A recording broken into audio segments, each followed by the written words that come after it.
Barry, great to see you. You proudly got your Ireland team photo behind you there in the office. First of all, happy St Patrick's Day. A bit different from normal, unfortunately. Happy St Patrick's Day to you as well, Mr. Daly. You're not even my favourite member of the Daly family. You're only number 4 on that list, but past my best on to Brona and the kids. Yeah, it's about this time of year we always, we look back at the achievements that we, particularly you and I, that we had during our time in Rugby League Ireland, and you sort of assess where they are and could they go any further? Should they be any further? And it's always a great debate that we enjoy having. When you think back to that World Cup in 2000, it was a fantastic group of players that came together and a great tournament for Ireland. I think what it did, and I put this down to a lot of the coaching staff, and Steve Kelly set the right tone a year or two before that. Then when Andy Kelly joined the coaching staff, they had the right mentality. It was always about representing Ireland with pride on that national and international stage. But it was about fun as well. They had a really good way of mixing and moulding the group together, because let's not forget, you had your domestic Irish players, your English-based Super League players, and back in 2000, you had 4 Australian players, should I say, and Kevin Campion and Luke Ricketson being probably the most prominent of those players who were international test players, state of origin players. So yeah, it was a good mix of personalities, a good mix of solid hard work, and then fun as well. And Samoa, Scotland, and the New Zealand Maori in a pool. It was a pretty tough pool to get out of in the first place. Yeah, I think that the opening game was at Windsor Park against Samoa. If I remember rightly, I think they were Western Samoa at the time, but it was Samoa. We played Scotland. There was a difficult match against the New Zealand Maoris, which I guess if you look at the strength of that side, it'd be comparable to a Samoan side. New Zealand having a wealth of players, probably put several players in several groups of players in different boxes. So the New Zealand Maoris was a fabulous side. Tuera Nikau, Toko Love, to name a few. My favourite memory of that match entirely was the haka that they did. It was unique to that tournament. They started behind the sticks. We stood on the 10-metre line away from the halfway point. They started behind the sticks. They started the haka and started jogging up until they met us equal on the 10-metre line, and did a really passionate rendition of their haka. And I always enjoy that. I always enjoy watching that. But that one, just because you knew it was unique to that tournament, was awesome. I remember that particular night in Dublin. The late great Steve Prescott was an outstanding game that night for Ireland. Yeah, it was physical. You always get a physical encounter with those Pacific Island sides, whether it's Fiji, Tonga, Samoa. You always get a physical encounter, but they had some smart rugby players as well, and they had a good kicking game. And it was a boggy night, if you remember. We were on Sky. It was night time. We'd played a lot of our games during the afternoons over the weekends, but this was a nighttime game, and Preki had to work hard. But Ryan Sheridan was integral as well. Tommy Martin. We had a class team when you look back at the spine of that team, with Danny Williams playing at hooker, interchanging with Johnny Lawless as well. So it was an awesome side. When you look back at the 1-17, it's even more impressive when you look at the players who missed out, who couldn't get in the side. So I think we had every base covered. We could match them physically if they wanted to go down that route. We had some smart players in Tommy and Shez. We had some good finishes in a very raw, very green and naive winger in Brian Carney. That I'm not sure what happened to him, but we had Ian Heron, Chuck Heron, who was a wily old fox who'd been sort of 10, 12 years in the professional game. So we could mix and match in whatever way the teams that played us wanted to do it, and eventually it ended up in a quarter-final game against England, the old enemy, at our home ground of Headingley, which was full and had a tremendous atmosphere. Yeah, what's your memories of that game? Great game again, good physical game. You know, there's one particular memory that I won't forget, and I don't think my good pal Stuart Fielding will forget it either. But nobody knows, and there was probably only me, the doctor, and the coach that knew at the time. I'd broken my thumb playing against the Maoris the game before, so I'd had to have a numbing, pain-killing injection in my right thumb, which wasn't an excuse for that. I was in full consciousness of why and how I did that. But every time I caught the ball, I had to look at my hands to see whether the ball was in my hand because I couldn't feel that middle part of my hand. So, yeah, it was good atmosphere, tight game. I haven't actually watched the game for a long time, and I hadn't actually seen that tackle on Stuart for a long time.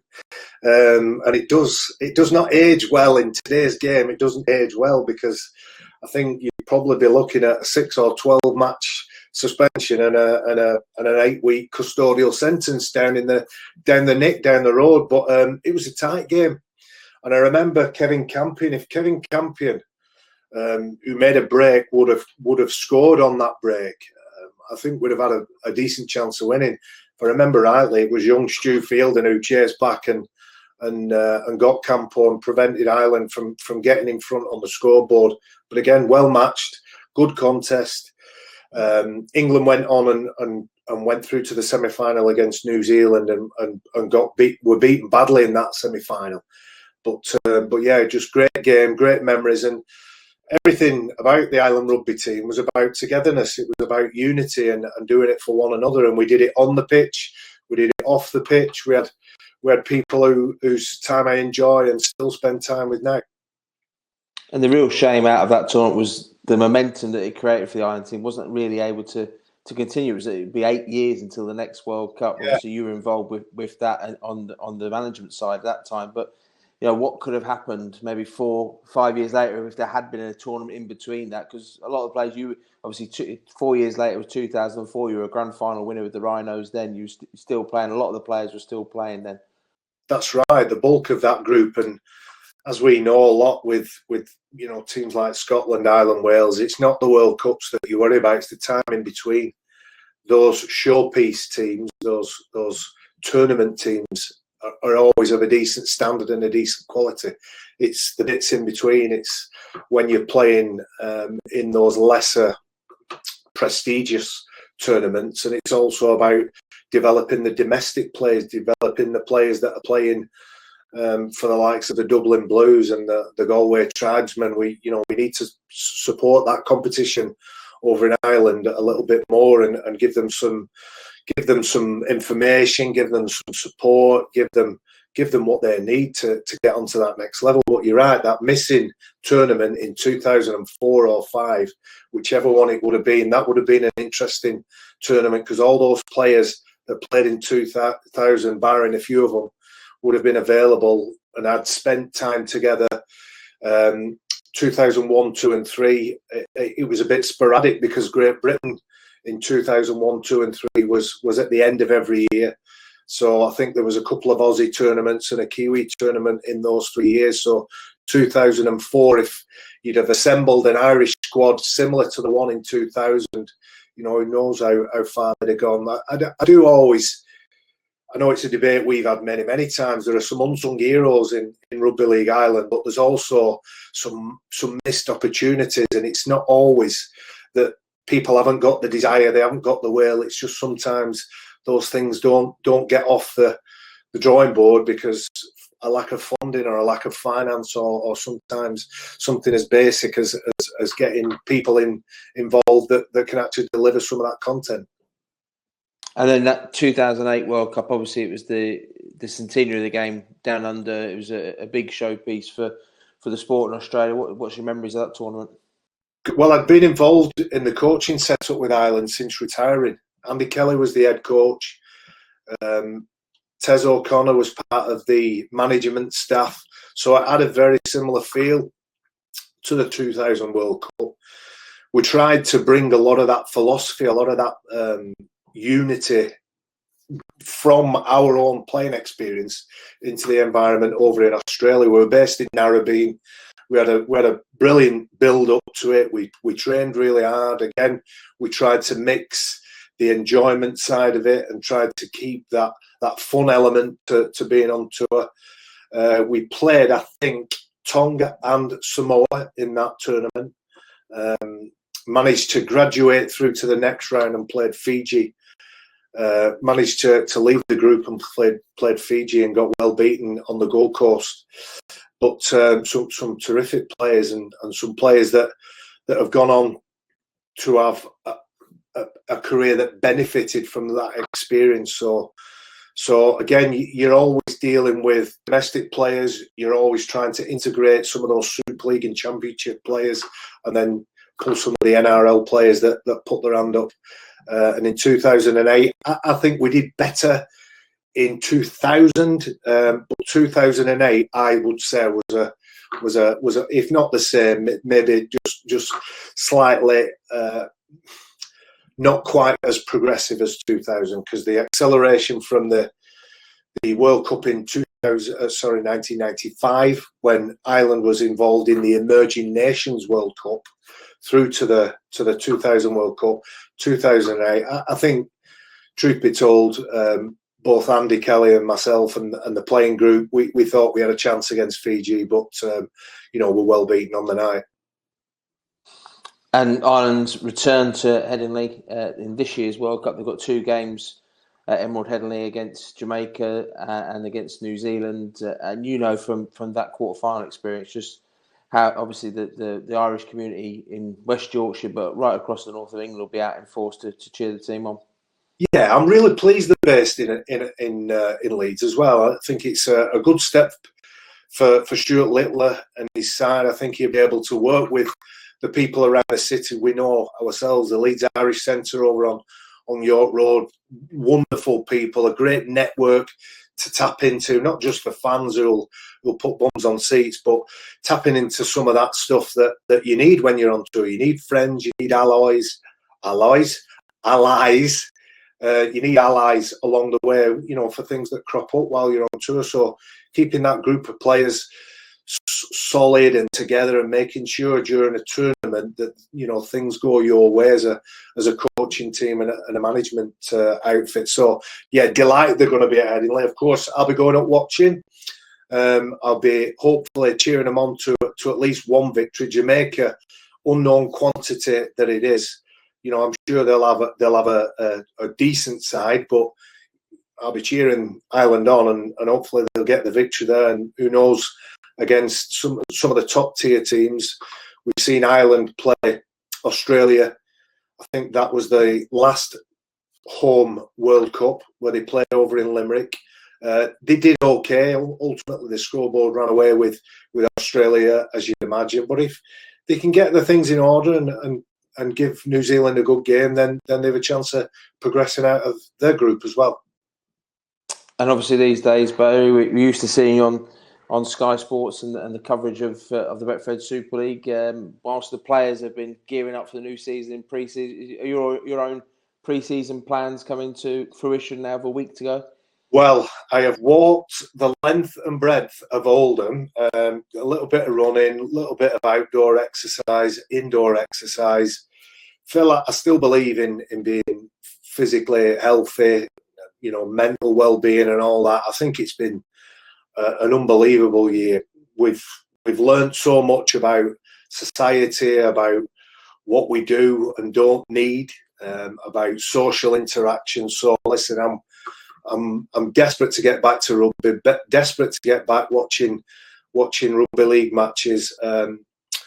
I watched the Huddersfield match from this weekend. I thought, in the main, they started well, the Rhinos. The first 10 minutes probably belonged to them. They'd have wanted to be a little bit more clinical near that line.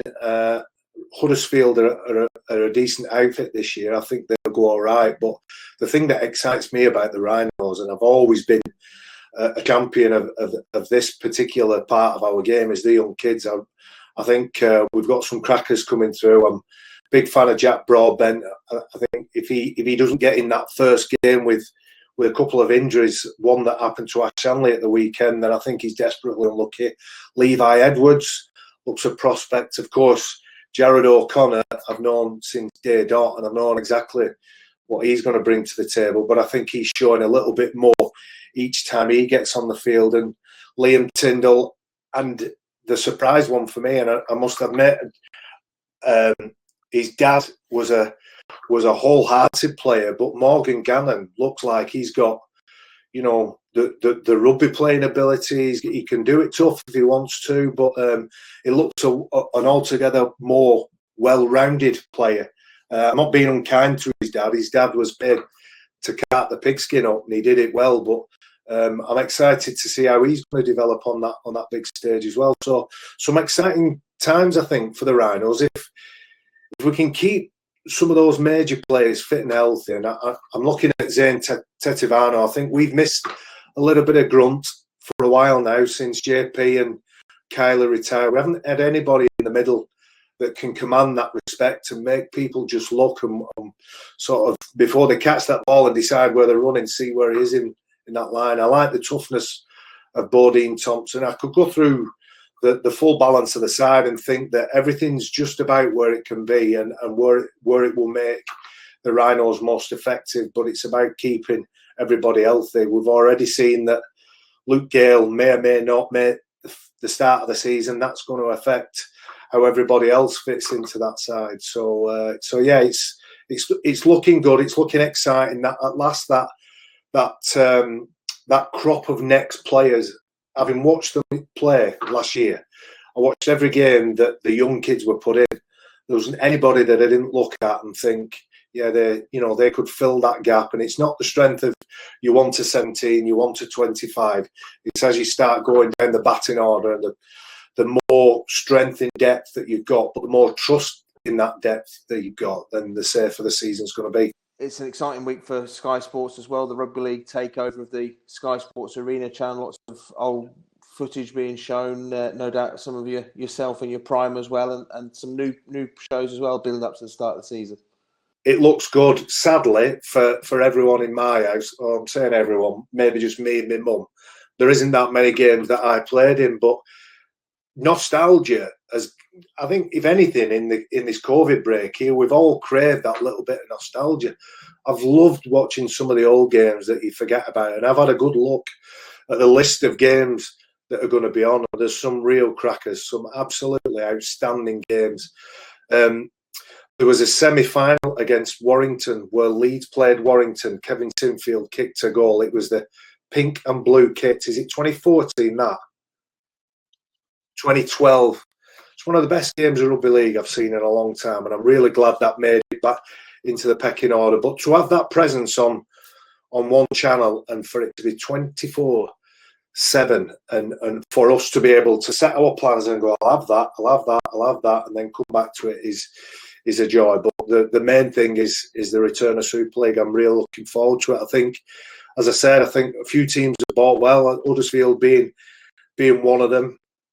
It's top 6 this year, so I'm pretty confident Leeds will get in to the playoffs, and then providing everybody's fit and well and healthy, then another piece of silverware for the Rhinos is not beyond the capabilities of this side.